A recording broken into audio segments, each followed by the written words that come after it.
having two employment, situations, employed and have a side hustle, gig, employment business. I think it just depends on what you're referring to and how you're referring to it. But the agencies, all of them do cover a lot of these terms, but they're under, old verbiage and not under necessarily new verbiage, if that makes sense. That makes sense. That totally makes sense. And I think the real important question why we're here today is how is this impacting the mortgage lending process? Because I'm sure you're seeing it more and more as loans come into underwriting that people want to qualify that additional income to count towards their mortgage.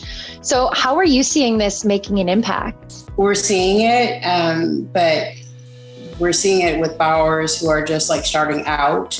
So the agencies state that you have to have a 2-year history of being self-employed, but we can look at it if it's been at least 12 months reported on the last tax return, and then they have year-to-date, obviously. We can make a case-by-case decision on that, depending on other factors in the file, like credit score, reserves, and whatnot. But it's happening. So, we have done some, we haven't done some. So It just all depends on the nature of the file. I think to further expound on what Heather said is we see borrowers who started a business 3 months ago, it's going fantastically, and they want to apply for a mortgage. Not quite there yet. Congratulations to borrowers who are starting out with a new side gig. However, all of the agencies are looking for some type of evidence of continuance. And that's not an easy thing to do when you're just starting out. So I would say a good rule of thumb is at least 12 full months reported on tax returns. And if it was something that a borrower was already doing, as an example, we just had one a few weeks ago where the guy I want to say he played soccer in high school, played soccer in college, and then he worked as a soccer coach, and then he moonlit in the evenings by also teaching soccer or being a soccer coach for a private organization. So across the board, does it make sense? Absolutely. He has a history of it, experience with it. Probably it's very reasonable to expect that that's likely to continue.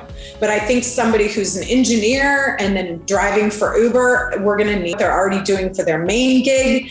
I think it can be looked at, but if it's completely different, I think in general, rule of thumb is 2 years.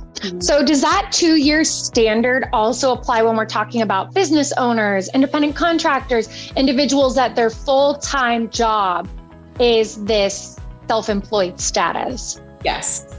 Yeah. I would say it depends. But sales, underwriting, so like in my case, so I've been a salaried, underwriting manager for umpteen years. And starting this year, I'm going to be a 1099 employee. So this year's earnings, I can't qualify because I don't have a 2-year history. Even though I've got the background, I would still need a 2-year history on my tax returns in order to qualify for a mortgage. Okay. I disagree.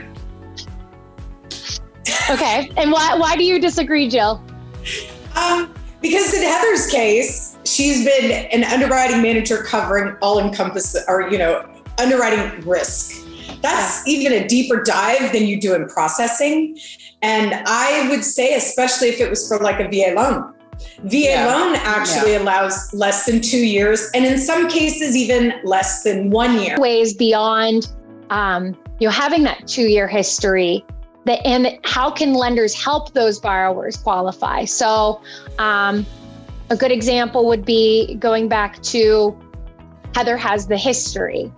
How can these gig workers or these individuals support this? What do they need to provide that says, besides tax statements, that says like, hey, I've been doing this job?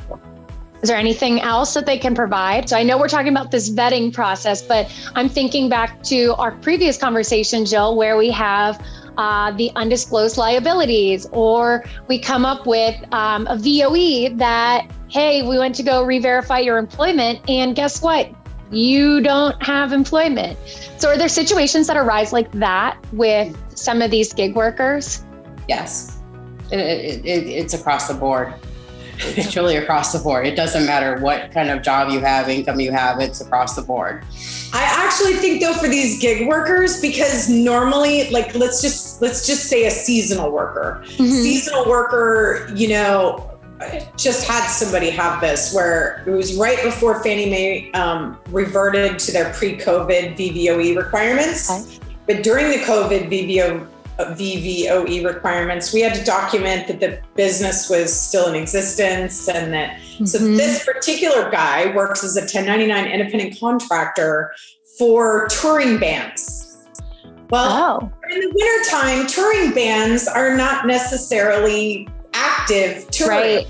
So we were all going, how are you going to document that this business is open and active? It's not really a business. It's more of an independent contractor. Right. I mean, we were chasing our tails trying to find documentation that would satisfy against a repurchase. Right.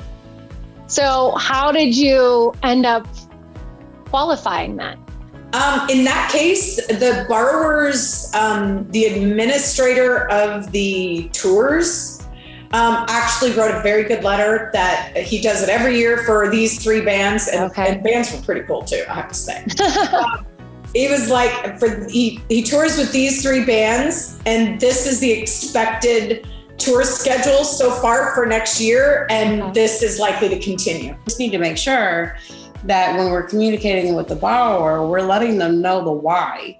I think that's what I'm seeing mostly lately is the borrowers don't know the why. And if you explain the why to where it makes sense to them, then I don't think we're going to see as much TikTok, this lender couldn't do me because, they just didn't go self-employed. Right. That's not true.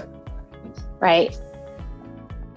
Jill, do you have anything that you think is really important for a lender to know as they navigate this process? I would say before you believe that 2 years are required, dig into the guidelines. Send me an email, send your Flagstar AE an email.